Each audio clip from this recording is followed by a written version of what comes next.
Mark, you live a very uncommon life. You are, of course, a professional mixed martial artist. You're fighting at one of the biggest organisations in the world. What does it feel like being a professional MMA fighter? Natural, I would say. If I'm going to use one word, I would say natural. This is just who I am. I've not really changed in a sense to fit my occupation or that. Like, my occupation is just kind of who I am. Like, I truly believe to be the best martial artist. You just need to do the things that I'm doing, and that is like seek these new avenues, try and better yourself, self-development, humility, grow as a person, push yourself, whether it be exercise and the mind or whatever. Just always try to develop yourself and grow. And all that just comes quite natural to me. It never came natural originally, but obviously once I came into martial arts and started going down this path, it's just natural, and I feel like I need to actually like do these things. You know what I mean? Like, I need self-development. That is my religion, that is my ethos, that's my philosophy. Like, push myself day in, day out, not only physically but mentally, and just try and always get that extra edge, that 1% better, and just constantly try and just be better than the person I was yesterday. I love that, mate. It's obviously since we started speaking, mate, it was something that I was very surprised by, mate. Like, your methodical approach to being better, not just as a fighter, as a person. And I think it's really going to separate you. I mean, it already is, mate. It's separating you kind of amongst the ranks now. Not just the fact that you're working on yourself physically, because I remember hearing you speak about this before. Every fighter does the work. Like, that's not the difficult part. It's the extra bit that most people aren't willing to do, which is the things that you're doing right now. One thing I've heard you speak about before, which I love, mate, is this idea of being like a modern day gladiator. What you're doing is so unique. Talk to me a wee bit about that. How does it feel to fight in front of thousands of people like a modern day gladiator? You know, I never actually thought of that concept until more recently. Do you remember the AI was generating like the gladiator, like it was like fights, but it would put them in like the shields and like the armor, and I was seeing like fights with AI generated gladiator armor, and I was like that. Like, I mind watching the first one I ever seen, and I was like, woof, I got butterflies. Like, that is literally what I'm doing. Like, back in the day, people would come to the Coliseum. The Coliseum would be packed out. People would be screaming and shouting. They're there to watch these guys fight for their lives, essentially. And I was like, there is really no difference to what I do in the cage. Obviously, I try not to put that type of pressure on it, in a sense, because it's something I love to do and it's something I think I'll always do. But realistically, that is what we're doing. We are fighting for our lives in there, and you need to prepare in that sense. You need to definitely act like that. And obviously, if you're not fighting like that, you're gonna come out on the worst end. I feel like you need to really go in there and act like you are. I don't want to be brutal here, but you need to try and kill somebody. Like, if you're not willing to kill somebody, you're in the wrong game, and you need to be okay with it. Yeah, that's something I've had to kind of wrestle with recently for a bit. It's just like you need to be. This is the heart business, mate. Like, it's ruthless. The game I'm in is very, very dangerous. And if you don't want to be the best, and if you don't want to, and if you want to win fights, mate, you need to be willing to do what others aren't going to do. And if that means just switching off that conscious part of your mind where you'd feel empathy and sympathy for somebody and be willing to kill somebody, then that's not the place for you. So I feel like I've worked at that, and I have that now under voluntary control. Now, listen, I'm a nice guy. Don't get me wrong. Like, I like people. I like meeting people. I like speaking to people. I'm a nice person. I've got sympathy and empathy. But when it comes to being in that cage, I'll just turn that switch off, and there is none of that. Like, I'm going to kill this person. Honestly, I know it sounds bad and brutal, but it is what it is, and it's the sport I'm in. So it's an elite level mentality. Modern gladiators. It totally is. It totally is, mate. I appreciate the fuck out of that. Like, genuinely, mate. It's an incredible attitude to have, and people listen to that and think, oh, that's brutal. How can he say that? But I do get it. Obviously, I'm not in your world by any means. I would never pretend to be like that, but I really do appreciate that type of mentality where you're willing to go in there and you're willing to sacrifice everything for that. Because when you think of it, the only difference between you and a gladiator is the fact there's a referee there to stop it. That's it. And when you look at your fights, like, you are stopping guys. I think every single one of your professional fights have come by stoppage. Am I right in saying that? And my amateur fights, I've got 100% finish rate for my full career. So that's a scary thought, mate. If there was not a referee there, there'd be a lot of dead men. That is it. I don't know if you've heard Jordan Peterson, who talks about like a dangerous man. A good man is a dangerous man who has it under voluntary control. Yes. Like I remember hearing that and I was like, wrote that down right away. Yes. I was like, a man that can have that under voluntary control. Like that's like, you need to have that under control. Like some people get angry and they lose the rag and before they know it's consumed them. And see if you've got that switch, if you can just control your emotions and you can control when and where you want to just turn that conscious part of your mind off and have it under control. You should be a monster, as he says. I remember that when he talks about that. There's a quote I love. It says, better to be a warrior in a garden than a gardener in a war. That is it. And it's, mate, you're a very good embodiment of that. Obviously, we've spent a short time together in person, but even through voice noting, I can tell you have, like, you're a good soul, mate. Like, you're a good person, you're kind, you do these things, but then you also have that level, which very few people on earth do, mate. Like, the ability you have physically, what you're able to do, but it's exactly that. And I don't know how you feel about it, but to me, that's the hallmark of a man, like being able to be violent, being able to inflict harm if need be, but to be able to also control that's real wisdom. Yeah, mate, you articulate it perfect. Like that is really what it is. Like a samurai. You heard Miyamoto Musashi? Of course. So I'm big into him. Like I love his stuff. I've got one of his books. I'm halfway through. It's massive. What is it? There's a book of 5 rings. Yes, I got that, but I lost it. But there's a big, massive one that a friend of mine gave me. I don't know the name. It just says Musashi on it, but it's massive. Basically, just a story. But I've obviously heard loads about Musashi, and he's been a samurai, being calm and being very zen, and you know the Japanese way. It was never like they're no walking about swagger and braggadocio, thinking they're the guy and shouting this and that. They're just very quiet, very content in themselves because they know who they are, they know what they can do, and when it comes to pulling their sword out and doing what has to be done, they're going to do it, and there's going to be no thought process really, just get it done. It's cold, man. Yeah, when you see a guy that it's true wisdom, man, when people act like that. The Thais are very much like that. Yeah, definitely. Very happy people. But mate, they're animals. Like when crazy. you see, I mean, obviously you've got a lot of experience in Muay Thai. It's, in my opinion, from training it and from watching, I mean, I love mixed martial arts and different variations of it, but it is the most brutal of all of them in terms of from what I've seen. How do you feel about it having fought in Muay Thai? Would you agree that it's the most brutal? I did think that for long enough. I think MMA is more brutal now, I would say. Just the fact, like, obviously, it's brutal with the Thais. Thai started the elbow and knee game. Now, that's definitely the most brutal aspect of martial arts. But you can only elbow standing up. The MMA, once you get people onto the mat and you can elbow them, that's a lot more brutal. Like, I've seen guys go out cold from just repeated elbows. I've watched teammates knock guys out cold with repeated elbows and mount and stuff. And also, when you're fighting guys, the intention you have when they're on the floor and you're trying to elbow them, it's the same. You're like, there's nowhere for their head to go. There's nowhere for them to go. It's different when you're standing up and the guy can try and pull his head out. He can try and move. He can try and bring his hands up and block. But when you're grappling, you get in a position where they can't protect themselves. I would definitely say MMA is more brutal. Makes sense. I do. That does make a lot of sense the way you explain that, especially when you think of someone like John Jones. Like, man, like that man was violence. Yeah. Like when he's clattering people's heads off the canvas with elbows. I always loved against Lyoto Machida. See when he drops him after he's unconscious. Yep. Wow, man, Lovely. That's unbelievable. What's out of all your fights, what's been your favourite and why? Favourite fight? That you've been in.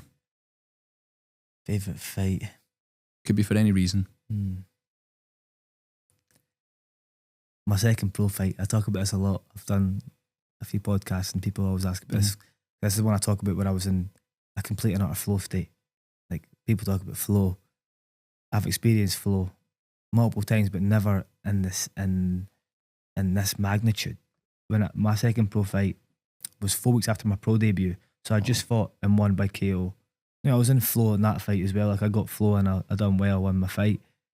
But I then fought 4 weeks after, so having that experience of just fighting, it heightened everything up. And I was fighting a very, very good opponent. A bit nervous for the fight, obviously. I'm nervous for nearly every fight, but obviously I'm good at dealing with these things and I prepare correctly.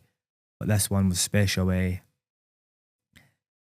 The state of mind that I managed to get into was unparalleled. I've spoken about this before and related it to like a hallucinogenic. Like, it's like I was tripping. I was just seeing like pulses of energy in front of me, and as I would throw a shot at him and he would absorb it. I could see like a life, like a bar, his life just going down and down. But it wasn't just like his bar was going down, mine was going up.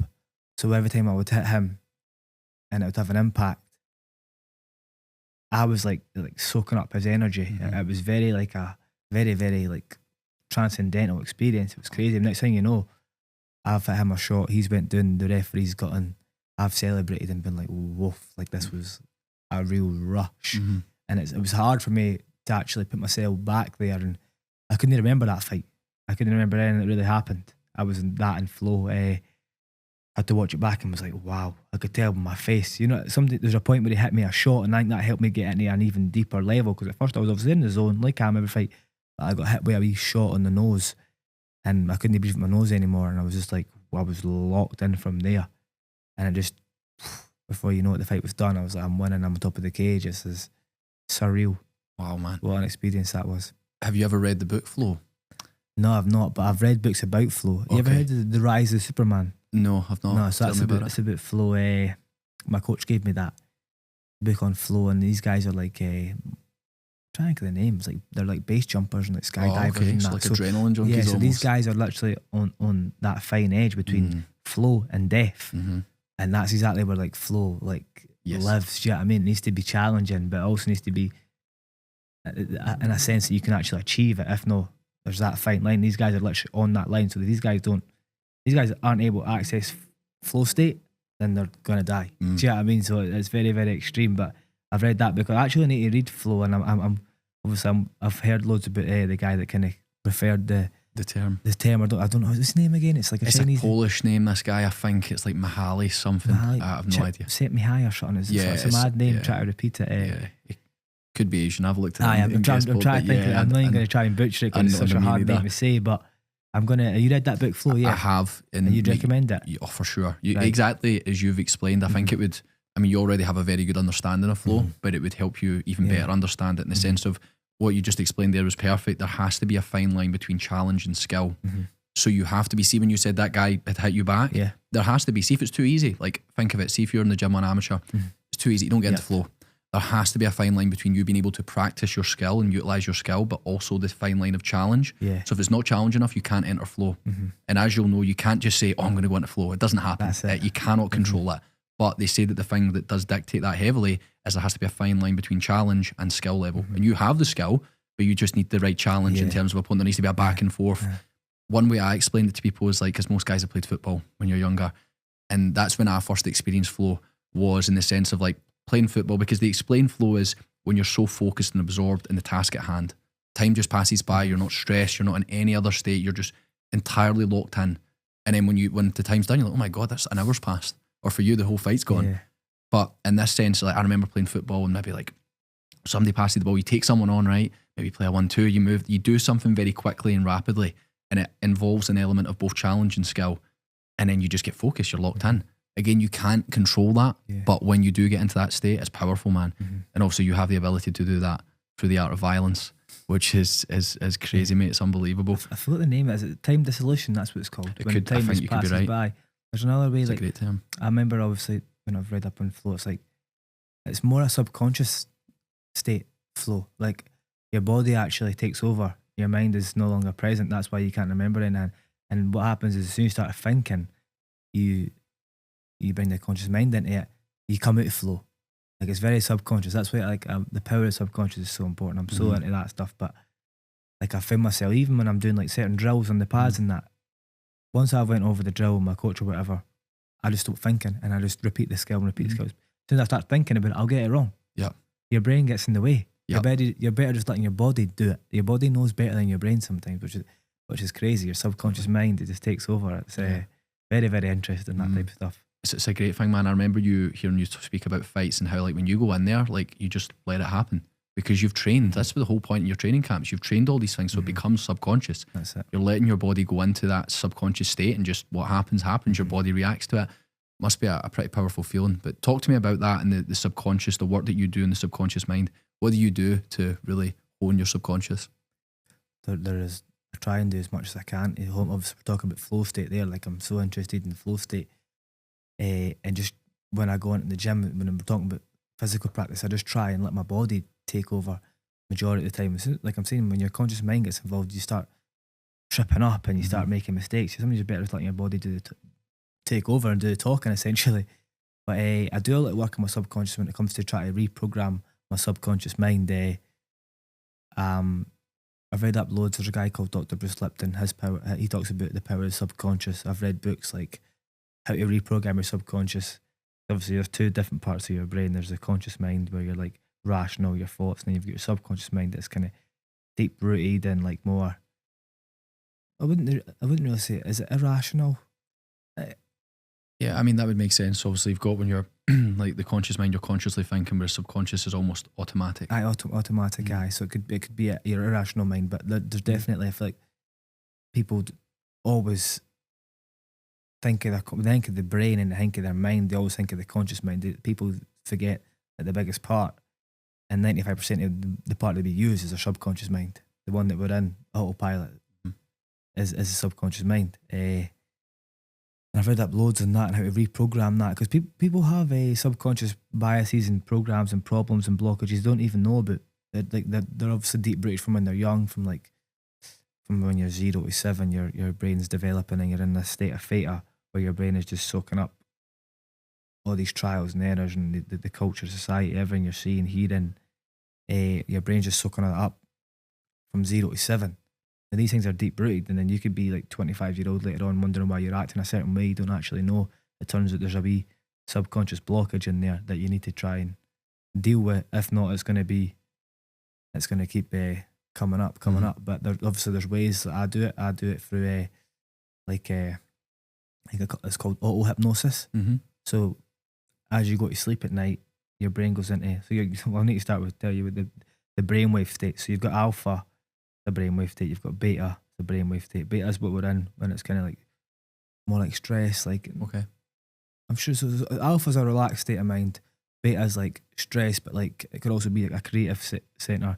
Then there's a part where you go into theta. Theta is just before you go into the sleep state called delta, and theta is this wee sweet spot where your brain is really, really receptive to information and it doesn't actually process information. Whereas in beta and alpha, you'll probably process information and either right or wrong or rational or irrational. But when you're in this state of theta, what happens is your body your mind just accepts whatever it really hears. So it's very, very receptive. So as you go into a state of theta, as you're falling asleep, I'll play things like positive affirmations, things that I want to try and reprogram or things that I want to try and work on, like even just a good night's sleep or try to remember my dreams and getting a lucid dream or whatever affirmation you play while you're in a state of theta. What's going to happen is your brain is going to immediately accept that, and then you'll start to see changes in your everyday life because you've just reprogrammed your subconscious, which is 95% of your normal everyday life.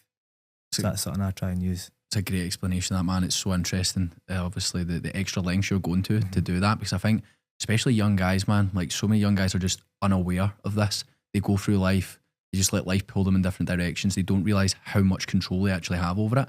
And the subconscious mind is a huge part of that. Like the way they speak to themselves, the way they speak to others, the people that are around, it all impacts that subconscious part of the mind. How big of a part does, for example, your team play in your mindset and your attitude, the people that you surround yourself with on a regular basis? I'm really big into that. Like you've obviously heard quotes like your network is your net worth. You're the average of your 5 best friends. Things like that. These things they're true. Like the people you keep around you and the environment that you choose to keep is very, very impactful on you and your life. So I'm very, very strict and stringent on who I let in my life and who I keep around me and who I spend time with, especially when it comes to like valuable time. Obviously my team, all my training partners and that are all quite switched on when it comes to being positive and that. I can't really be around like negative people, like that victim type mindset and making excuses and blaming everybody else. That's not really for me. I kind of grew up with people like that, so I was kind of from a small town and everyone's like that, and I was just like, this isn't for me. Like I feel like I'm big on taking extreme ownership, like Jocko Willink would say, extreme ownership and accountability for everything that happens in your life. And once you actually do start doing that, you see such drastic changes in not only your mindset but your actual life. Once you realise this is my fault, or just it's happened to me for a reason. Mm-hmm.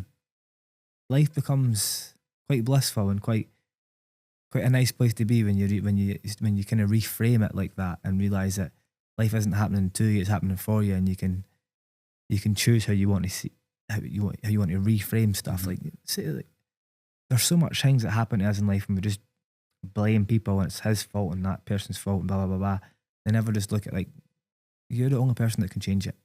You're the only person that can actually make a change. And it all starts with the mind. Just try and reframe some things. But I'm big on the people I keep around me in that sense, because you don't want, like, energy vampires, people draining your energy, especially when I'm in such a taxing occupation anyway, where I'm training all the time and pushing hard. I'm the last thing I want to do is be around people that are just draining my energy and being very negative. I try and keep positive people around me and people that are also, I was saying to you earlier about, I always try and work people that are students of the game, always learning, always developing. So, like, my S&C coach, my actual MMA coach, a nutritionist and that, like, people, everybody that I hold dearly and that I try and work with and learn from and mentor from, they're all similar to me in a sense, whereas, like, they don't think they know it all, because as soon as you start thinking you know it all, you're going to trip up and it's going to be a big mistake. I feel like you should always be trying to learn from people, even if it's what not to do. Yes. Like, I'm big on that. Like, people seem to think they need to just listen to somebody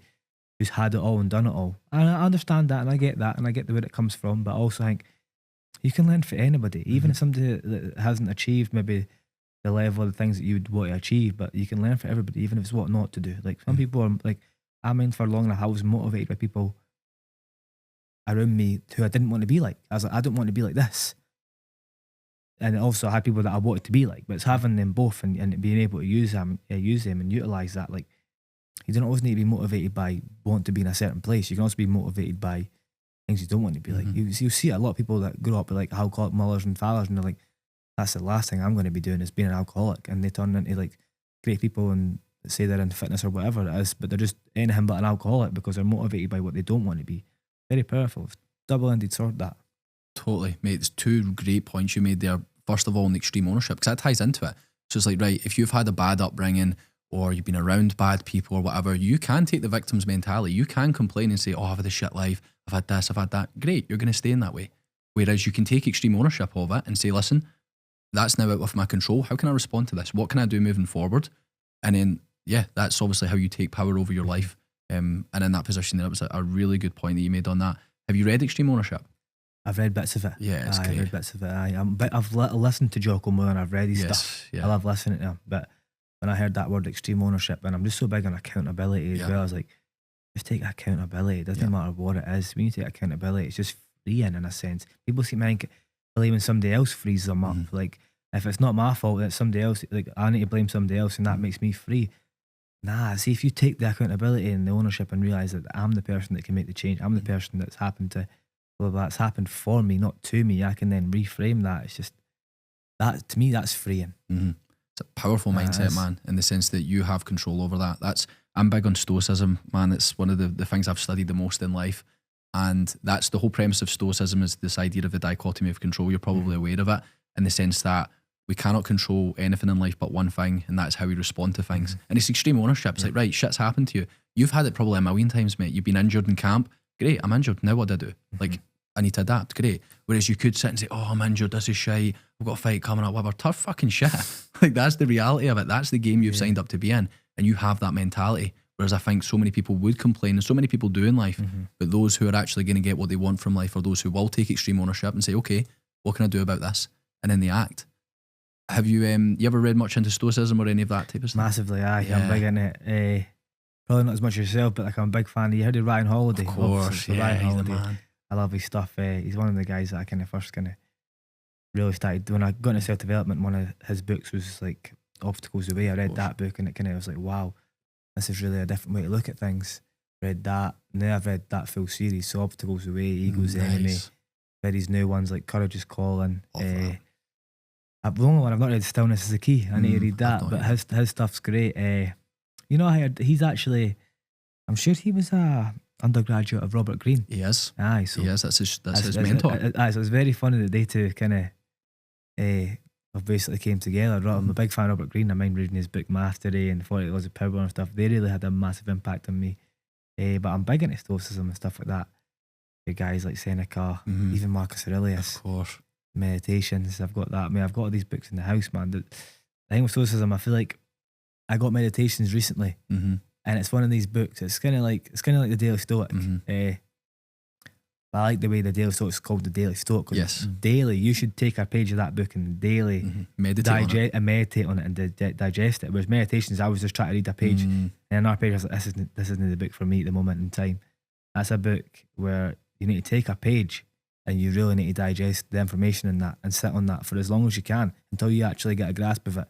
Not moving on, not rushing, just really understand that and being able to digest it, and then obviously move on to the next page. But the knowledge and that type of stuff from these people back in that era, it's mad, and it still holds its word today. It holds its value today. It's crazy. It is, mate. It's an incredible thing. It's like when you mentioned the obstacles the way, that comes from a Marcus Aurelius quote. It's like the impediment to action advances action. What stands in the way becomes the way. And it's that extreme ownership. It's like, right, I've been faced with this obstacle. You either see it as an obstacle and complain about it, or you see it as, okay, I need to adapt and overcome. Like, I need to become better. Because how many times in your career have you been injured or something's come up? Because, mate, nobody will ever see what goes on behind closed doors. Like, I can imagine the things that can go on at times. How do you feel that you respond to hardship, difficulty, any of these things?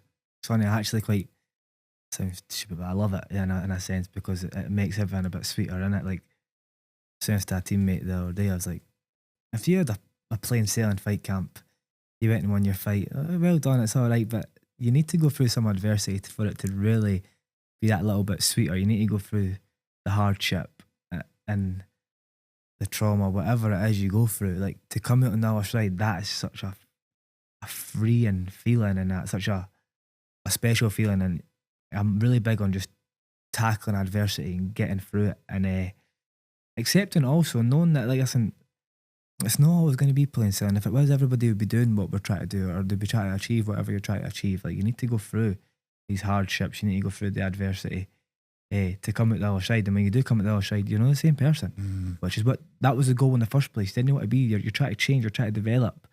It's the process, the hard drawn out process, which makes you that better person, the person worthy of the outcome. I'm big on that. Like, I'm at the moment in my life right now. Like, I remember I used to always, when I obviously fighting and that, I would visualise, get my hand raised, win the fight. And I would always focus on the outcome. I was very outcome orientated, forgetting about the process. And I'm like, the process and the journey is the biggest part. If you fall in love with that, you had the quote about the man who loves walking. The man who loves walking, the idea of it, will walk further than the man. I can't remember it. I get the gist, for sure. Yeah, like, I love what I do. Like, my last fight in Glasgow there, in the hydro, a dream of mine for long enough was to fight in the hydro. I was doing it with my teammates. It basically sold out. It was amazing. And I just remember, like, don't rush this away. As much as you're nervous and that, and you want to get in and get the job done and get out of there, don't rush it away. Like, take your time. You're maybe only going to be in there 15 minutes, so you better soak in every second of that. And now after that fight, I've just been such a present and grateful place in my head when it comes to the job that I do, and that's fighting. I truly love what I do, and I'm itching to get back in there and fight, because it just, being in that cage, once the door locks, it's such a, it's hard to explain the feeling, but it forces you to be so present that you cannot be anywhere else. I'm not thinking about anything else other than the man standing in front of me and what I have to do to win. It's very, very, very freeing, and what a place it is. Like, it just, and I love that. I love that feeling of just being so present. There's nothing else going on. Like, that's why I meditate in that as well. I try and kind of work my mind in that sense, where I do meditation, I do breathwork, because the place that it takes you, that present moment, like, that is the sweet spot. There is no future. There is no past. These don't exist, mate. Yeah, I mean, there's only one thing, and that is the precious present moment, like this moment in time. And if you just slow it down and soak it in, it's special. Mate, this is the whole reason I wanted to speak to you, mate, is this side of this elite mentality, because so many people don't have this, especially obviously the field you're in, it's required to help you develop, or at least to the stage you want to be, being a world champ. That's where obviously you want to be. But when I think of young guys, it's like, see if a lot of young guys looked at the world this way, they would like progress so much more. So much of their stress and anxiety and worry would be out the window because they would take extreme ownership. They'd be grateful. That's one of the things I've noticed, mate. You're so grateful for all these things. You're looking forward to the potential hardship because you know it's going to make you better. Looking forward to your next fight. So you fight, is it May 10th? May 10th. May 10th. Belfast, yeah. How are you feeling in the lead up to that? Because it's getting closer. Very good. Very present, mate. Very grateful also. I hate to say like it's been a great fight camp, but everyone says that. It's been alright, the fight camp, but my mind is just different. Something's clicked. Yep. Something's clicked, mate. I feel in harmony. That's the word I would use. Like my brain and my heart are in harmony, and my life is amazing. Like everything is just falling into place. I'm in such a good place in my relationship, my friendships, people around me, my performances in the gym. Everything just falls into place. And see when that happens, and it's such a blissful state to be, and you didn't ever want to leave. So I'm just constantly just being present and enjoying it, like being here and having this chat with you. I'm just trying to just soak it in. These are things I once envisioned, a young boy being on podcasts. I was like, when I want to be a superstar, I want to be this and that. I want to be on podcasts, I want to be in the TV talking about this type of stuff. And now I'm like, I'm on podcasts, I'm fighting in the hydro, I'm fighting in these sold out arenas. It's like, I need to do something, just sit back, take a deep breath, but look what you're actually doing, mate. From where I've came from, that's what I'm trying to do, just slow it all down and be like, man, I'm on the right path. I can feel it, like intrinsically, see in my heart and my core, I know I'm doing the right thing. Now, obviously, don't get me wrong, I've had doubts in the past. Everybody gets doubts and they question if they're doing the right thing, if it's really for them. But deep down, if you really look and you search and you poke and you prod and you dig into yourself, you'll find your way, you'll find your thing. And I've truly believe to the core of me, to my heart, that I've found what I'm going to do for the rest of my life. And I'm just grateful to be doing it. You're in total alignment, is what it is, mate. It feels like. Everything we spoke about so far, even off camera, like the lifestyle you live, like you're living and breathing this. You are in total alignment within your relationships, within your training, with the work you're doing in your mind, on your soul. Like you're total in alignment with this, and that's why you're getting these feelings of presence, of gratitude, and all these things, which is really special, man, to get to that stage. And you only get there by following through in the things that you say you're going to do, and having that vision for the future, which obviously you have. So talk to me a wee bit about your vision for the future. What does the future hold for Mark? What does the future hold for Mark Ewen? I believe human beings' potential is limitless. Like, we have a limitless potential. So to ask what the future holds for Mark Ewen at this moment in time, I don't have a clue. But I know the things I would like to happen, some of these things I would like to happen, what will happen, and then there'll be a lot of good things that happen that I could have never imagined. And they'll work out better than I ever imagined. That's one thing that I'm big on right now. Like, sometimes things work out, maybe not the way you want, but better than you ever imagined. It comes from the unknown.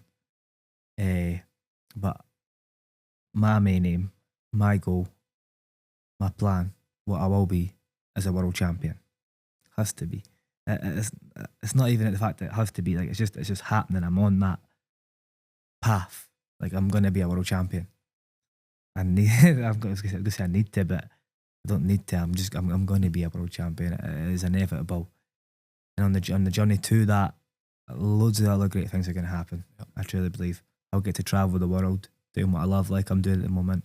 I'm going to see such beautiful places, meet amazing people, create amazing relationships and networks, and just live the life of my dreams. And when I'm finished fighting, whenever that is, maybe when I'm a world champion, who knows? I could get a world title, but that's me.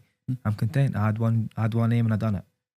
And then, but I would definitely, I'll never be done with the self-development aspect, pushing myself and striving to be better, because it's funny, people in the game that I'm in and people that I'm around all the time, they always say, when we retire, I'm just going to get fat and eat what we want and just chill with the feet up on the porch. I'm like, and I've said the same. I've said it before. I've been guilty of that. But that's not who I am. Maybe I'll do it for a week or so, but that's not who I am, mate. I think I'll probably get into other things, other endeavours, whether it be business, real estate, things that are going to push me and keep me occupied and keep my brain working and just making me a better version of myself. But I'm going to be a world champion. When I finish being a world champion, like I said, my potential is limitless. So who knows, I could get into business and start fucking flipping houses. I could start my own hotel chain, restaurants, whatever. Like, I don't actually know. But right now I'm just solely focused on martial arts, MMA, and being a world champion and being the best I can. Once I'm done that, then I'll probably set my goals again. Yep. And then I'll just keep smashing them. And then, but I'm only 26 years of age, so who knows when I'm going to be a world champion. It could be sooner, it could be later, doesn't matter. I could be like Glover Teixeira. He was near the champion until he was 42. Yeah. But that was an inspiring moment to watch him never give up on his dreams. Doesn't matter. I've always said this, doesn't matter how long it takes me, mate. Does not matter how long I'll be a world champion. I could be 50.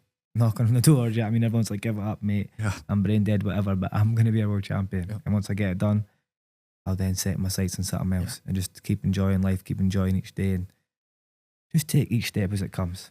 That's the fucking mindset, mate. It really is. Honestly, it's a breath of fresh air hearing this from someone in your position because, I mean, the whole idea of the name of this podcast, the name of everything I do in life, my life's philosophy is this idea of the pursuit of constant improvement. There is no end goal. There is no, like, I will stop when I get this. That's a bullshit lie that we're fed. Like, you'll be happy when you get this. No, you won't. Like, it's a lie we tell ourselves exactly. as well. Like, you're happy right now. You're going to be happy when you're a world champ. I know that. But you're happy right now. You're consistent. You're convicted on the path that you're on. And I've no doubt with that mindset you're going to get there. And once you do get there, whatever the doors open, with the network you'll have, with the mindset that you have, business will be easy for you, mate. It'll be a doddle. Considering the things that you've been through, mate, it'll be absolutely no problem. But yeah, it is. It's, as I said, it's a rare mindset to have when you have this idea of constant improvement. You do not need one single thing. You just need to be improving all the time. It's quite rare with athletes, I think, in the sense. So if you get a lot of athletes when they're not in camp, they go out of shape, or when they retire, that's them. Whereas you're not that guy. You're totally different from there. It's a lifestyle for me. I feel like I need this. Yeah. In a sense. Yeah. Your path of self-improvement, obviously you've been doing this for years now in terms of the reading, everything you've been done. How did that start for you? What got you into self-improvement? I'd started martial arts and I think I was just a young kid enjoying it. I don't know really what provoked me to get into self-development, but I remember a turning point. It was Conor McGregor. Of course. The way he was speaking and talking, saying that where he came from, he didn't come from much. He was going to make his mum and that a millionaire, buy them houses and all that. And I was like, oh, well, that's what I'm trying to do. Like, this is why I would love to make my mum, like, retire my mum, pay off her mortgage, buy her a mansion in Malibu. This is what I would love to do. This guy's talking about doing this. And he was winning fights in the UFC and he was talking things into existence. I started watching all his stuff. He had like a YouTube vlog and then I seen him reading a book. No, I'd never really read books much. Like, I wasn't very smart at school. Like, kicked out of school and stuff like that. Thought reading was gay. Yeah, I mean, if you read books, you're gay. You're a bookworm, man. Like, working hard's gay, trying too hard's gay, all that stuff. I'd seen Conor reading a book and it was called The Key to Living the Law of Attraction. And he was reciting quotes out of the book. And I looked at him, I was like, oh, it's like, I need to look at this book. Now, he doesn't tell you the name of the book in the video. You can't even see the book. I started screenshotting it, like, trying to zoom in to find out the book. He just says the law of attraction, so I typed it in. Seen the kind of the cover of the book, and I googled it and managed to find it. So it's called The Key to Living the Law of Attraction. It's not a secret, but it's the key to living the law of attraction. It's by Rhonda Byrne, to the same person who wrote The Secret. Of course. And immediately I was like, oh my God, I need to get this book. So I asked my mum, I was like, please, can you order me this book, please? It's like, it was like £7 or something. It's like, please, can I get this book? You got me this book. And my face when it came, and I was like, there's part of me like, I'd never read books ever before, mate. This book came, immediately I was up to my room, sitting on my bed, just opened it, just started reading for hours, reading that book, and these quotes were just penetrating my soul when the book was speaking to me. And I was like, oh my God, like, this is this is just perfect. This is harmony. This is like the state I'm in right now. I feel amazing. This is like, I was meant to pick up this book. This was meant to be mine. This is going to change my life. I'm going to apply these tools and listen to this woman in this book. And I started doing that, and I started realizing that everyone that's successful in any endeavor really is doing these things subconsciously or consciously the way they are. And I was like, I need to learn more of this stuff. So I ended up getting a library card. Okay. For the library around the road. I've got a library next to my house, so I went round to that, got a library card. Couldn't ask my mum for £7 every week to get books, so I got a library card and just started. I went into the self-development section and just started reading all the books, mate. Amazing. I was there every week just getting new books and new books. I would sit in my room and read books. And then I got to the point where I wasn't just reading anymore. I was now starting to write in journals and take notes and mind map and goal set and visualising. And visualising got me into meditation. The meditation, it was hard at first. I was like, I don't know if this is for me. I went away from it. And I thought, that's exactly what I need. I need to go back to it. I went back to meditation. And then I found breath work, and then found spirituality, and then found like all these deeper things that come in self-development and like Buddhist things and yoga. And like you just start branching off. You start finding all these other different things. It just expands, and it never ever stops. And this is the journey I'm on. I'm still on this journey. I'm still the same guy that sat down on that bed to read the Key to 11 Law of Attraction. But I'm now reading different books and doing different stuff, and I'm doing breathwork and cold showers and all that stuff. There is so much, and there's so much that I don't even know. Like all I know, mate, is that I know nothing. that is it. Yeah. But like I said, I was a young boy. I found a book at the right time, and I truly believe in. I believe in destiny as well, mate. I believe in destiny. I think I was meant to pick up that book, and here I am. I think so, mate, undoubtedly. It's a great point, man. I was quite similar in the sense of the first book I read was Think and Grow Rich. And Napoleon Hill. Yeah, Napoleon Hill. And I mean, see, when you're exposed to these thoughts as a young guy, you've never been around people like this before. Yeah. So you're like, what? This is the way the world could work? I'm getting goosebumps, bro. I know. It's literally, it's a huge moment. And it's kind of the turning point for both of us, I think. It's something I encourage to so many guys and women as well. But like, I never read as well. I'd never read a book until I was 22 years old, like a full book, back cover to cover. And now it's all I do every single day. I'm reading, like, and it's because of the knowledge in these books. You think the smartest minds that have ever lived have written about whatever they've learned about. Like I remember Socrates said this quote. He said, "Employ your time in improving yourself by reading other men's writings, so that you gain easily what others laboured hard for." Yes, it's like people have been there. They've put in the work. Yep. You can just pick up a book and learn this. This is what I try and say to people. Someone spent, let's say, 40 years, trials and errors, trauma, tribulations, all these things they've went through. They've then wrote it in a book, and you can digest that in, say, 30 days. Why would you not? Why would you not try and absorb or learn something from their lifetime of experience and wisdom in 30 days? And then if you get another book, think about how much you can accumulate over time. The person you could become. It's essentially a superhero, in my opinion. Yeah, exactly. Mate, I remember I've heard you mention the compound effect before. Yeah, it's a great book. Dan Hardy, great book. It's everything that we just explained. Like you start to read, it doesn't need to be a book every couple of days. It's literally you start reading a few pages a day. The compound effect, like, look, you've been doing it for however many years now. Look at the attitude you have. Look at like so many of these things you wouldn't have known about, you wouldn't have been able to apply, whereas you've read them, now you've tested them. It is an incredible journey, mate, and it's one that I encourage everybody to get on. Is like start reading, expose yourself to these types of thoughts, and then you'll cultivate a mentality like you have. With your upcoming fight, one thing I've been really interested to know about is when you are in the back warming up, you're about to go out in front of thousands of people, kind of like that modern day gladiator thing that we spoke about. It's like you're a coliseum, you're walking out, the octagon's obviously like down, everybody's up in these heights. Talk me through what it's like. You're back there, you're warming up. From the second that you're warming up to when you get in there and the fight starts, what's that process like? It's very important to calm the mind at that point. It's so easy to let the anxiety creep in. The anxiety, nerves, excitement, they're all quite very similar feelings. I've always been a great believer in like nervousness and excitement. The way your heart feels, your stomach can sink a little bit. It's the same feeling. You get to pick though.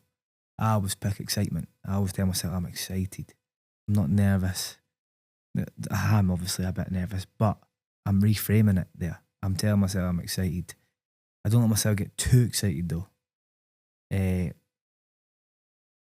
important to try and find the sweet spot, and I feel like we're always trying to find the sweet spot between being calm, cerebral, subconscious, and also being psyched up, because we are going to fight.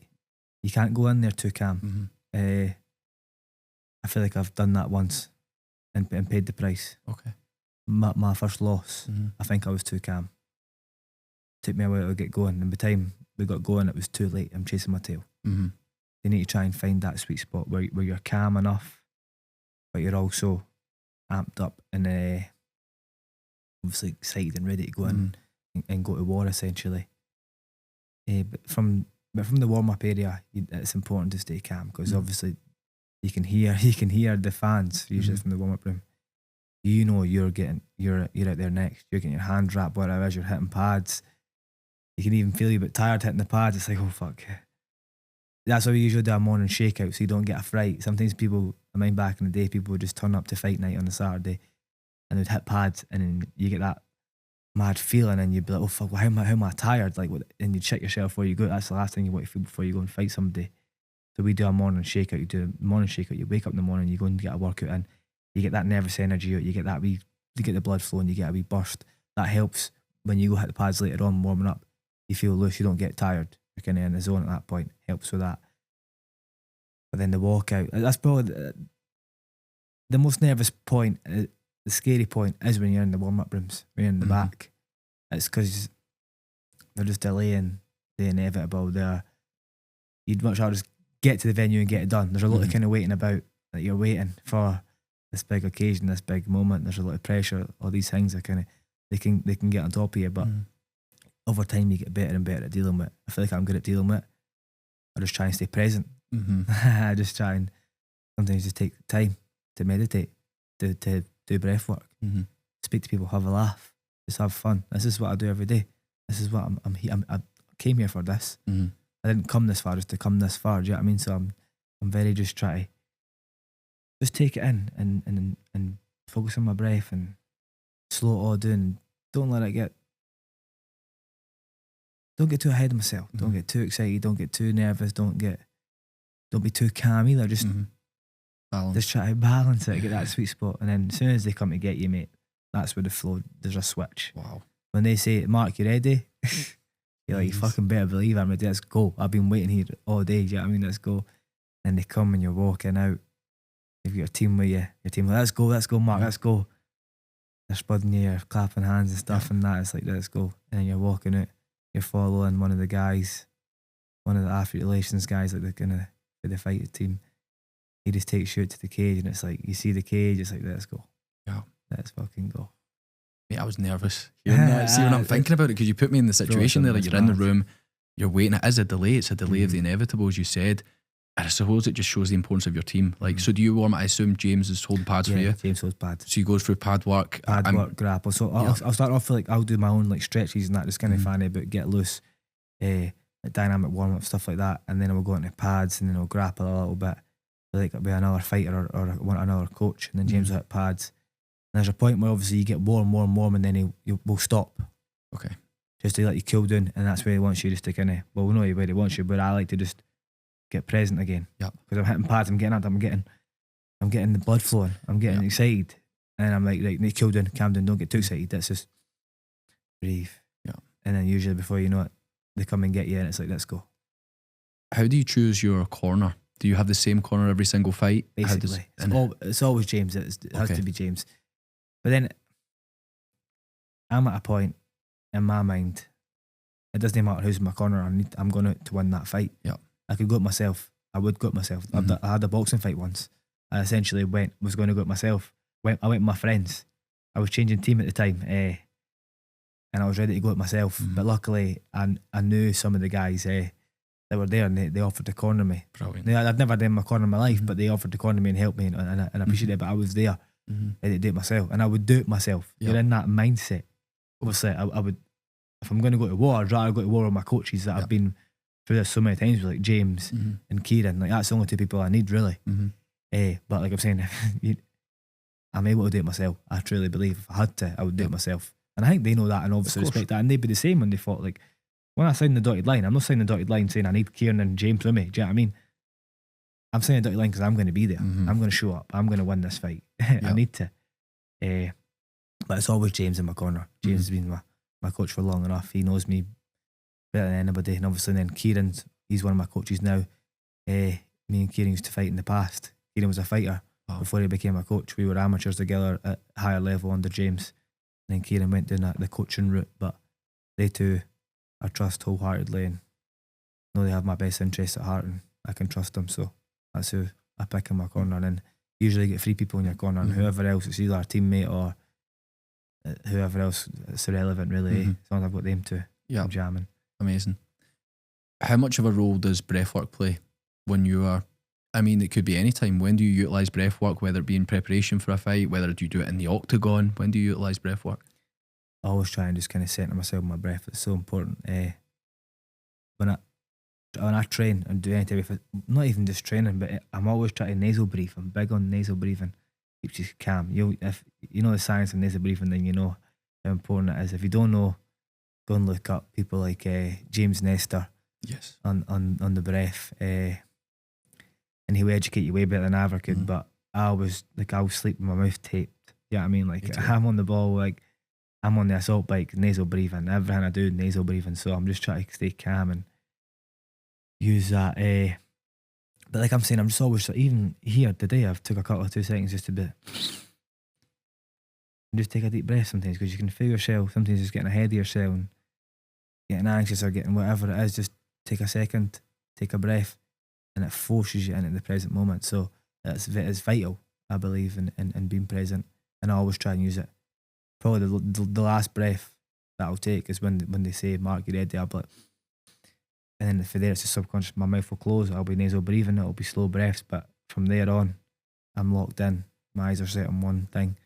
And next thing you know, and your winner, Mark Ewen. And then I'm all smiles. Doesn't matter how I'm breathing. I'm maybe panting or maybe tired, whatever. But I'm like just happy and bliss. I imagine that a large part of that must almost be relief.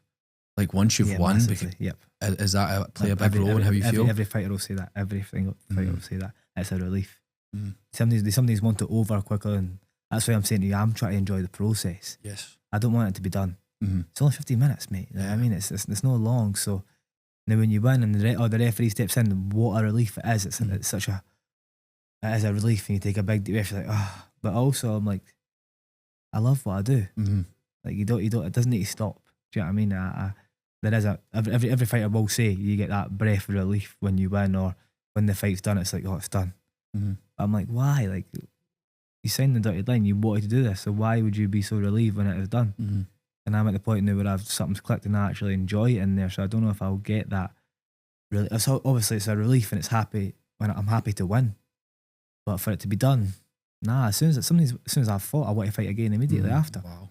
The buzz you get, I'm like, oh, I need to feel this again. Get me back in there. Like that one in Glasgow, I was like, right, I get me back in. I was trying to go again in December, things like that. Like I want to be active. I love what I do. I really love fighting. So if I can be active and have as much fights as I can, then I'm a happy person. I think it's that mindset you have, mate, which is separating you. You have that different kind of mentality towards that. It's one of the main reasons I like to speak to you, mate, because you're more than just a professional athlete. You're a deep thinker. I think I class myself as that as well. Definitely. Obviously, when you're so into your own self-improvement, the amount of thoughts you go into some level of depth about your own mind, the subconscious mind, everything in your life, you overanalyze. It's both a blessing and a curse, isn't it? It's like sometimes it's great, you see all these things, you get these great perspectives, but then there also is a downside to being so obsessed with your own improvement. Talk to me about that in the sense of what type of thoughts dominate your mind every single day. What's the things that you're thinking about? The dream, the main aim, being a world champion. I wake up with this dream. I go to sleep with this dream. Whenever I get a second to think, I'm thinking about this dream. The only time I really switch off is when I'm chasing the dream. And it's when I'm in the gym. When I'm training, that's when I'm present. I'm not thinking about the dream. I'm actually just living it. Or when I take a second to take a deep breath and be like you're living the dream, like just be present. But like I said, I'm a deep thinker. You're also the same. And obviously, I've spoken about this quote loads of times. The Jordan Peterson one, like the depth of my consciousness causes me to suffer, is it a curse or is it a blessing to feel everything so deeply? No, but that's a question. You get to pick. You know what I mean? You get to pick. Is it a curse or is it a blessing? And it can be both at certain times, but I pick the blessing, mate. I think it's a blessing. So there's times it can be a curse, but that's when I'm letting it get ahead of me. You know what I mean? I'm letting it take over me. I just need to take the reins back, take control with the breath, be present, and then again, it's a blessing. Yeah, it's a great point in terms of, I think it's a great life lesson in the sense of once you understand breath work, realising whether you're stressed or anxious, one of the best ways to return to a present state is through the breath, is through that. Obviously being at such a high level, you're fighting one of the biggest organisations in the world, your social media is growing, you've got more eyes on you than ever before. I assume you're opened up to a lot of criticism. I would say more so now. The first time I ever experienced proper criticism when I lost on the first PFL show.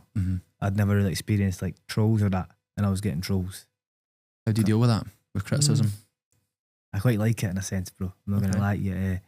I was like, obviously at the time I'm like, fuck these guys, mate. Who the fuck are you talking to? Like, I'm wanting to message them and that. Do you know what I mean? But I'm also like, I'm bigger than that. Yes. But, and also adversity, I use that as fuel. I'm like, there are these guys that say this and that, and I'm like, bro, you're gonna bite your tongue in 2 seconds. Like, just, I'll hold you to that. Watch this space. I love people doubting me, mate. I love it. I made my pro debut. I walked out, and everyone was booing. I'm in this. I'm fighting this guy, and it's his hometown, his home show. They're all booing me, and I just walked out stoic. I wasn't even smiling, just stoic, stone cold. Went out and knocked him out cold. And I was like, what are you booing at me? And then I just walked out. Yeah, I mean, I was like very, very cold and just methodical, and just, I love people who doubt me. I just love proving people wrong, and also it gives you that wee extra bit of motivation. We spoke about this earlier, motivation. Like, you can be motivated by what you don't want to be like, and what, just using that as a real driving force. Like, when people doubt me, I'm like, oh, watch me. I've obviously heard of, like, Michael Jordan was big on that. You've seen The Last Dance? Oh, mate, one of my favourite series, man. Unbelievable. He starts making up things that the journalists and critics are saying, just so he can kind of get that mental edge in himself and push himself. Like, I'm big on that too. Like, I'll make little theories up in my head. Like, they didn't think I'm going to be a world champion. They didn't think I'm really about this. They think I'm maybe too nice. And I'm going to show them. You know what I mean? I'm going to show them. Comes back to that elite mentality. That's it. Do you know Tim Grover? You ever read in his book? Of course, Relentless and Winning, mate. Amazing. Unreal. The dark side. That's yes, I love that stuff. That's that mentality you just spoke about, man. That love him. You like his stuff? Yes. It's great. I like it. There's a lot of stuff he's went through, and it's, I mean, think of that. He's literally coached the most elite mindset you can ever think of. I've never, whether it's been through martial arts, I mean, Conor McGregor's obviously up there with one of the best mindsets ever, but Michael Jordan was another level, man. Another level. He was unbelievable. And then Kobe, and then obviously Dwayne Wade and all the other guys. He's worked with the best, but Jordan, I sometimes feel like something you don't actually. The Last Dance was a great insight to Jordan's mind and how he works, but there's more there. Some of these guys you can't quite see as much. Do you know what I mean? You want a bit more to see and learn from, but that's obviously the bit that they keep to themselves, and that's why he's that.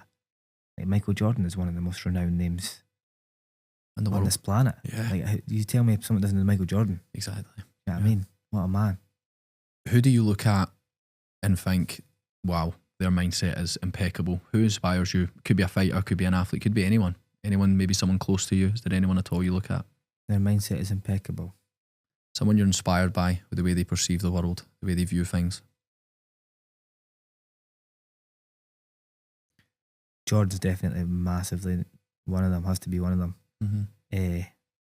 But there's so many. The type of person I am, I'm always looking for inspiration and insight to these people and their mind and how they work, because it's relatable to me in a sense. And when I find somebody that I'm relatable, I listen to them more and more. But there is so many. Kobe's definitely one of them.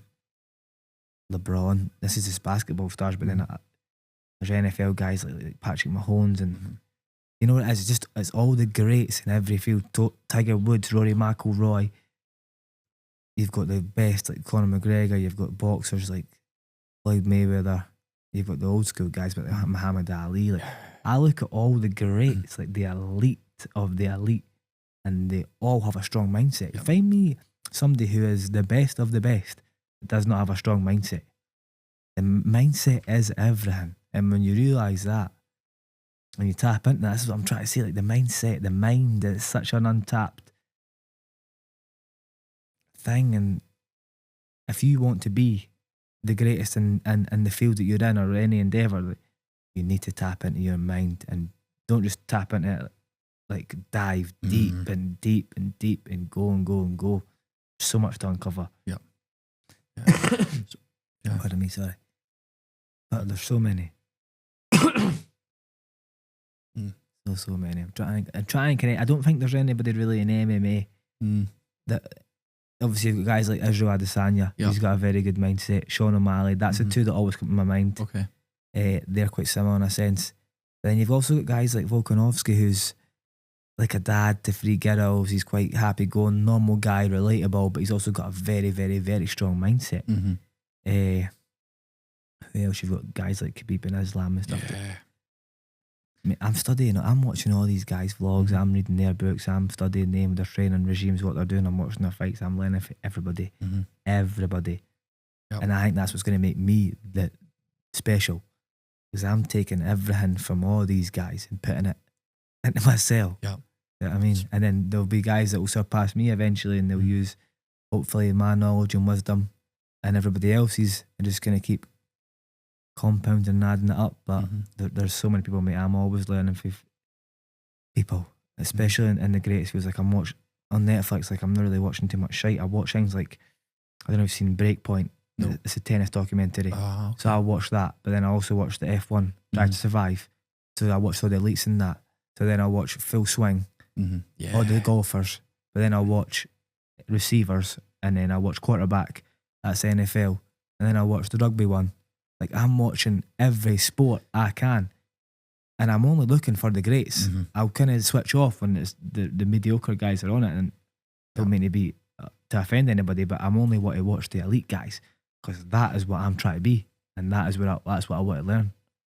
Huge point, mate. It's like if you want to be great, that is all you can surround yourself with. People don't get how much the subconscious is impacted by what we consume. It's like you're only consuming greatness. How can you think otherwise? Like you're not looking through social media, scrolling through shite and fucking looking at gossip and this and that. People that do that, that's exactly why they think that way. That's why they have these negative, pessimistic mindsets, because all they consume is shite. Whereas you've got a guy like you who's studying the greats. Like, I love that, because you're looking at all different sports. You're not discriminating, thinking, because some people look at golf and think, oh, they've not got strong mindsets. Mate, the exact opposite. Like, see Rory winning the other day, winning the Masters. Madness. Oh, mate, I was buzzing for him. How crazy is that? I can't remember how many years it was that he'd been so close, and of course now, finally, like, imagine the nerves. Like, you'll probably, I mean, you've been in big situations before. Man. Just imagine that. Man. The nerves. Crazy. Absolutely nuts. Yeah, it's... And you've got guys like Max Verstappen, who's absolutely dominating Formula 1, and then you've got... There's just so many people just dominating in their fields with that relentless mindset, and I like... It's just... It's inspiring. You need to be able to take something away from it. If you can't, then I don't know what you're doing. Yep. It's like you said, it's like one thing that's common amongst all great athletes is the mindset. You could study a bloody darts player, mate, if you had the mindset. It doesn't matter the skill, it doesn't matter their endeavour. If they have that elite level mindset, they've overcome hardship, they've overcome difficulty, they've won at the pinnacle of their sport, you can learn from that. 100%. So it's a great point. What's your current read right now? What are you reading? So I'm reading Diary of a CEO, Stephen Bartlett. I'm big on his podcast, love his podcast.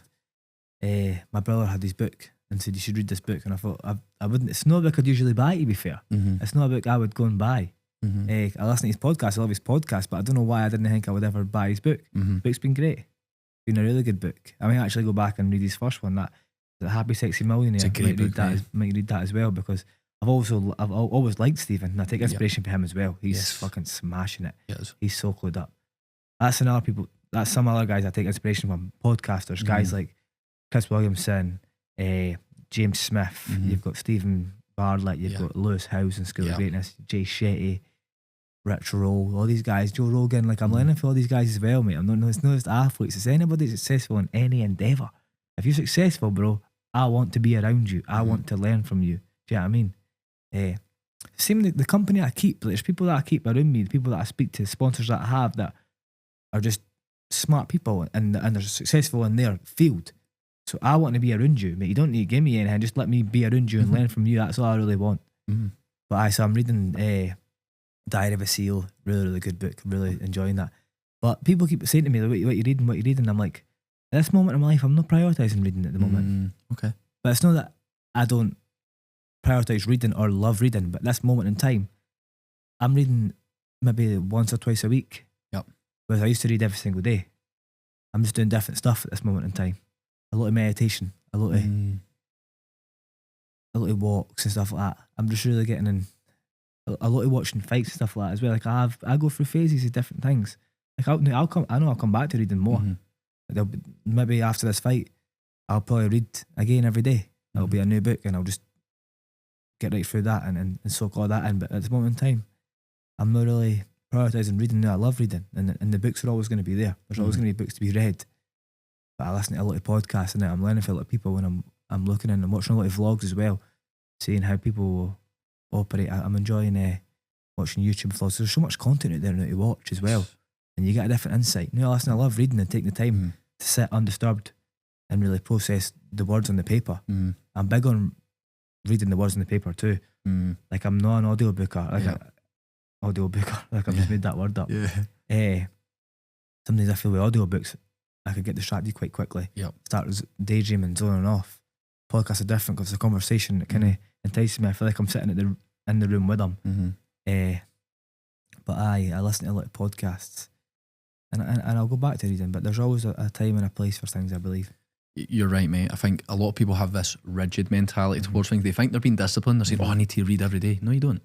Like, this is one thing I get with a lot of clients, that I need to be doing this, all these habits every single day. I'm like, no, you don't. It's like, what's going to give you the biggest bang for your buck right now? That's the thing where you need to be putting your time and effort, whereas they're so rigid to, I still need to be reading. That's not your focus in life at the moment. You do not need to be doing that. Whereas, like, for example, if you're still consuming whatever you can in just different formats. That's all it is. You're a student of greatness. You're just learning from all these different perspectives, all these different people, just through different forms. So it's a really good point.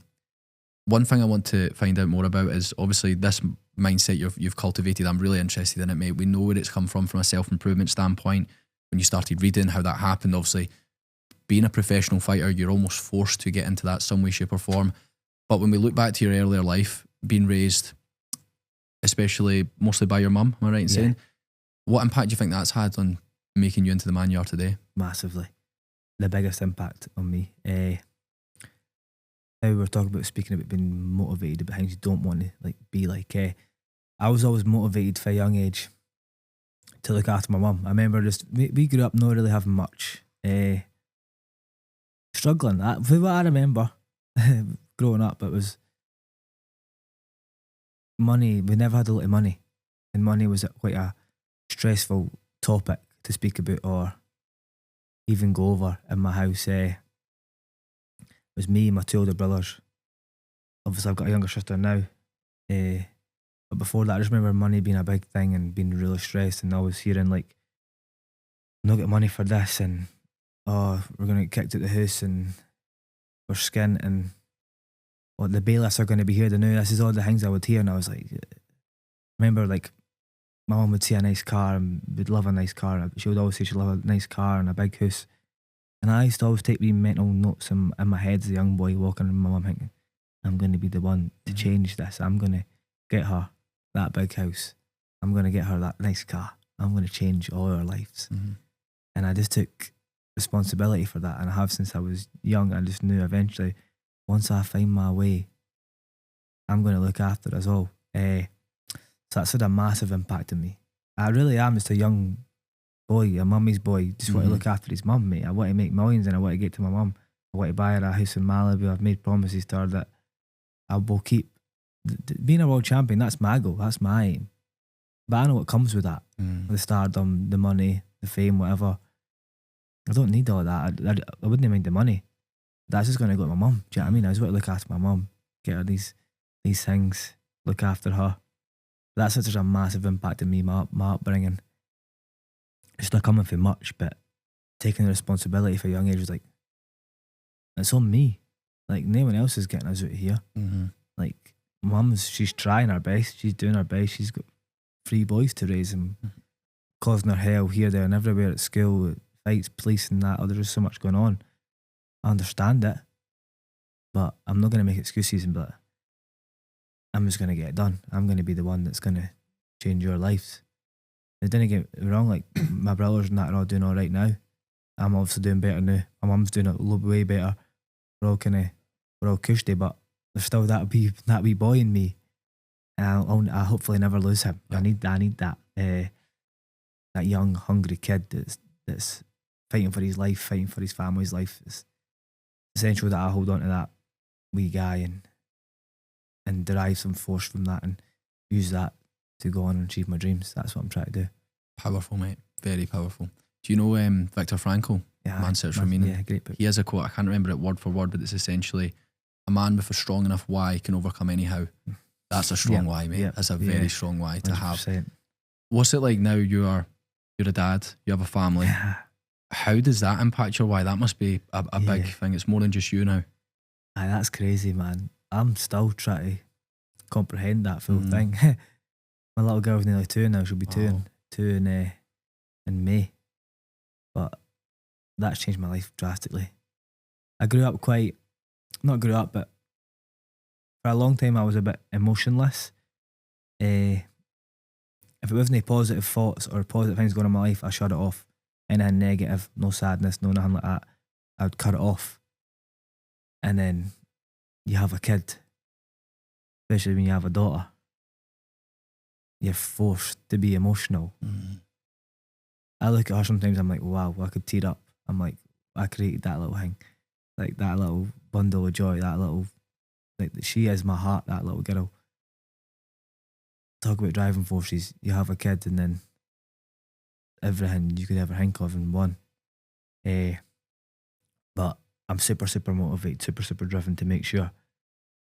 Know that she doesn't have the life that I had because I've turned out alright. But I just want to give her everything that I never had also. But I also just want to, I spoke to a friend about this. I was like, my job now as a father isn't to give her everything she ever wanted. It's to equip her with the mindset and the tools and the brain that she can go and get whatever she wants in this life. She can live a life of whatever she wants. She can achieve. Do you know what I mean? Whether she wants to be a nurse like her mum, or she wants to work in the Audi, like she can, or be a superstar athlete. She can do whatever she wants. My job is to equip her with the mindset and the tools that she can go and do that. And then I believe that's a good father.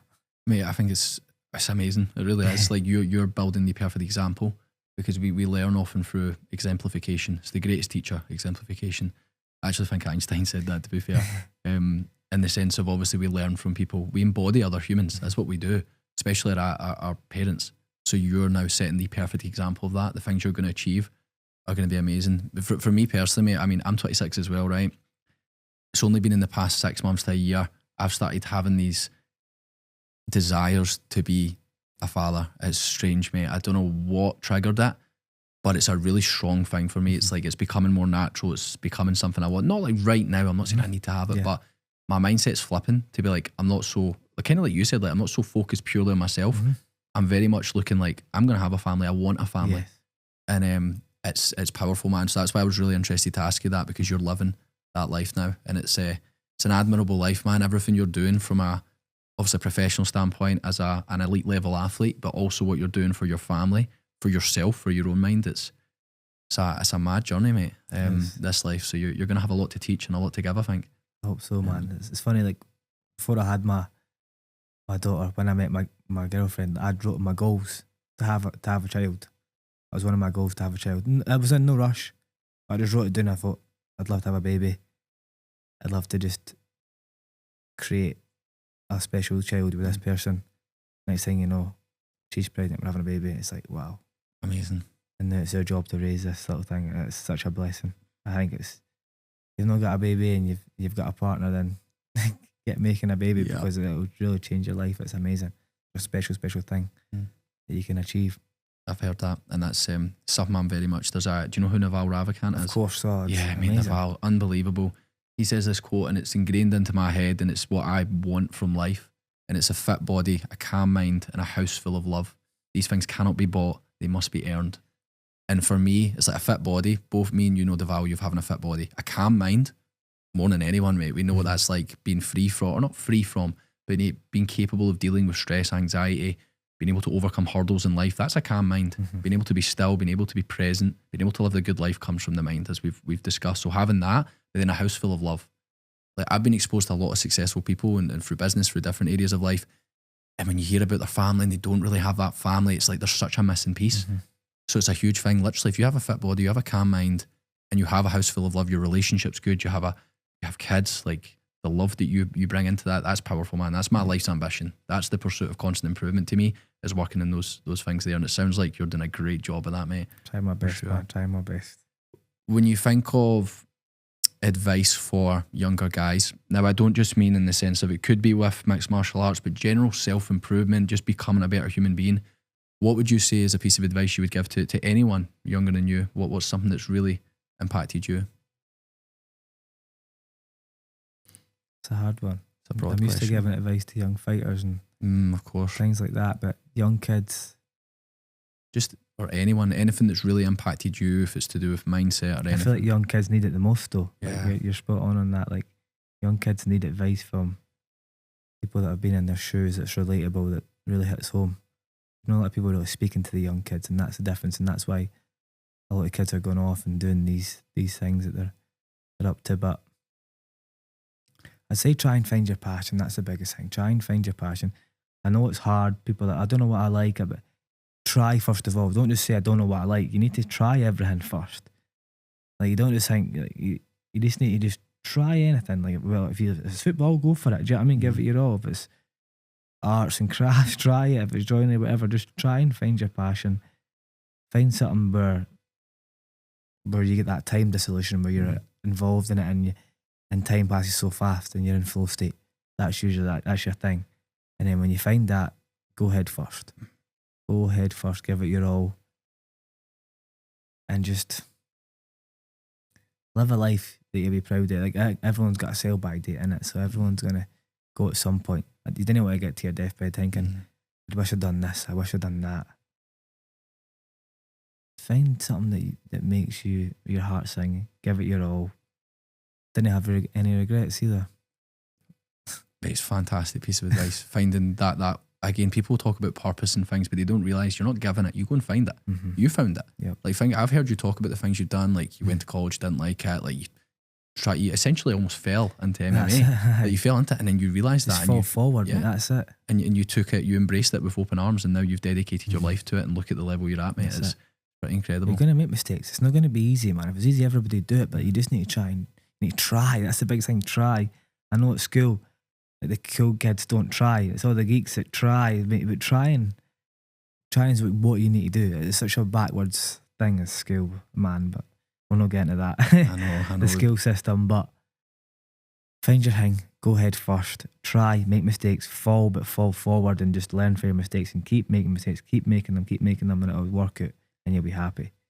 I think that sums up you very well, mate. You have that mentality of, like, for example, you said about mistakes there. People view mistakes, they leave school and think, oh, mistakes are bad, failure's bad. You just said it perfectly, mate. Like, we have to make mistakes. We have to fail as fast as you can, fail going forward. Like, a great piece of advice, mate. It really is. And I think that will add a lot of value to a lot of people. In the sense of, obviously, what you've got coming up, you've got your fight in how many weeks' time? So May 10th. That's 4. Aye, 4 or 3, something like that. I think it's 4 weeks. Yeah. You'll be, already, as I said, throughout this podcast, you're in full alignment with yourself. I'm very excited to see you fight, mate. Just one last thing. How are you feeling with this fight? Do you just feel like it's part of the journey? How do you feel leading up to this? Like I said, this is a part of the journey. I'm not looking past it. I'm not looking at anything that happened before. I'm just looking at this date, this opponent, May 10th, SSC Arena, Belfast, Chisov. We've been matched before, fell through. Meant to happen. It's going to happen. May 10th, I'm ready. I'm focused. It just feels right. Everything feels right. Winter's a good headspace, physically, mentally, in the best shape of my life. This feels like destiny, mate. I just need to take the next step, and then the next step, and I'll just keep taking each step as it comes. Yeah, I have no doubts, mate. You're gonna get to the top, and I think it's been made very evident, and that was the whole point in today's conversation was to show this elite level mentality you have, mate. I think you provided a ton of value in that. So thank you, mate, for this conversation. I appreciate it. I mean, I was really excited for this, so thank you for coming in. And I can't wait to see what the future holds for you. Thank you, mate. I hope it was okay and I hope I came across well. Brilliant, mate. Brilliant. Thank you, man.